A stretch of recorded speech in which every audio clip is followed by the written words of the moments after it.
अगर आपकी सैलरी हर महीने आती है और 10 से 15 दिन के अंदर ही गायब हो जाती है तो सच बताऊं, ये आपकी गलती नहीं है। गलती उस सिस्टम की है जो हमें कभी ये सिखाता ही नहीं कि सैलरी से सेविंग कैसे की जाती है। हम बचपन से क्या सीखते हैं? पढ़ो, नौकरी करो, सैलरी कमाओ, लेकिन ये कोई नहीं सिखाता कि उस सैलरी को मैनेज कैसे करना है। और यही कारण है कि आज भी इतने सारे लोग अच्छी सैलरी होने के बाद भी महीने के एंड में जीरो बैलेंस पर आ जाते हैं। अब जरा अपनी सिचुएशन सोचिए, सैलरी आती है, सबसे पहले रेंट चला जाता है, फिर बिजली का बिल, फिर खाने पीने का खर्च, थोड़ा बहुत शॉपिंग, दोस्तों के साथ बाहर जाना, और फिर अचानक रियलाइज होता है कि अकाउंट ऑलमोस्ट खाली हो चुका है। और तब हम अपने आप से कहते हैं इस बार नहीं हो पाया, अगले महीने से सेविंग शुरू करूंगा। लेकिन सच क्या है?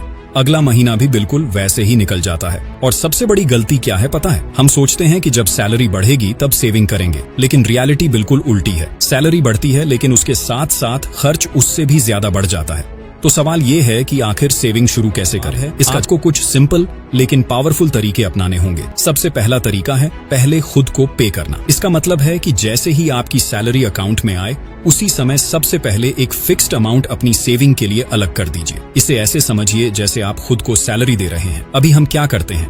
पहले सारे बिल्स और खर्चे भर देते हैं और जो बचता है उसे सेविंग मान लेते हैं। लेकिन सच ये है कि कुछ बचता ही नहीं है। इसलिए रूल सिंपल है, पहले सेविंग फिर खर्च। जब आप शुरुआत में ही पैसे अलग कर देंगे तो आप ऑटोमेटिकली बाकी पैसों में एडजस्ट करना सीख जाएंगे। दूसरा तरीका है 50-30-20 रूल को अपनाना। ये एक बहुत सिंपल और प्रैक्टिकल तरीका है जिससे आप अपनी पूरी सैलरी को बैलेंस कर सकते हैं। इसमें आप अपनी इनकम को 3 हिस्सों में डिवाइड करते हैं। पहला, 50% आपकी जरूरतों के लिए होता है, जैसे घर का किराया, बिजली का बिल, राशन और जरूरी खर्च। दूसरा, 30% आपकी इच्छाओं के लिए होता है, जैसे बाहर घूमना, शॉपिंग करना या एंटरटेनमेंट। और तीसरा, 20% आपकी सेविंग और फ्यूचर के लिए होता है। अगर शुरुआत में 20% ज्यादा लगता है तो आप 10% से स्टार्ट कर सकते हैं, लेकिन धीरे धीरे इसे बढ़ाने की कोशिश करें। इससे आपकी फाइनेंशियल लाइफ स्ट्रक्चर्ड हो जाती है। तीसरा तरीका है सेविंग को ऑटोमेटिक बनाना। ये सबसे पावरफुल तरीका है क्योंकि इसमें आपको बार बार सोचने की जरूरत नहीं पड़ती।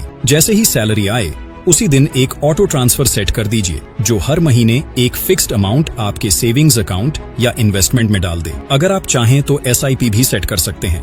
इससे क्या होगा कि सेविंग आपके कंट्रोल में नहीं बल्कि सिस्टम के कंट्रोल में आ जाएगी।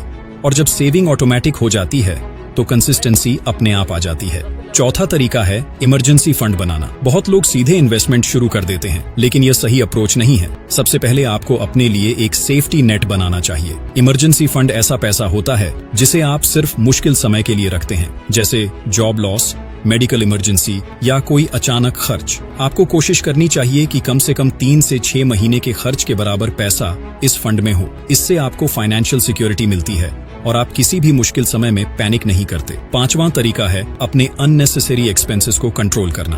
अगर आप ध्यान से देखें तो आपको पता चलेगा कि आपकी इनकम का एक बड़ा हिस्सा उन चीजों में चला जाता है जिनकी आपको जरूरत ही नहीं होती, जैसे बिना सोचे समझे ऑनलाइन शॉपिंग करना, बार बार बाहर खाना या ऐसे सब्सक्रिप्शंस लेना जिन्हें आप यूज भी नहीं करते। ये खर्च छोटे लगते हैं लेकिन महीने के अंत में ये बहुत बड़ा अमाउंट बन जाते हैं। अगर आप इन पर थोड़ा कंट्रोल कर लें तो बिना इनकम बढ़ाए भी आपकी सेविंग काफी बढ़ सकती है। और एक बोनस बात जो आपको हमेशा याद रखनी है, जब भी आपकी सैलरी बढ़े तो सबसे पहले अपनी सेविंग बढ़ाइए। ज्यादातर लोग सैलरी बढ़ते ही अपनी लाइफस्टाइल को अपग्रेड कर लेते हैं, लेकिन आपको अपनी सेविंग को अपग्रेड करना है। यही आदत आपको धीरे धीरे फाइनेंशियली स्ट्रांग बनाती है। अब एक छोटा सा एग्जाम्पल समझिए।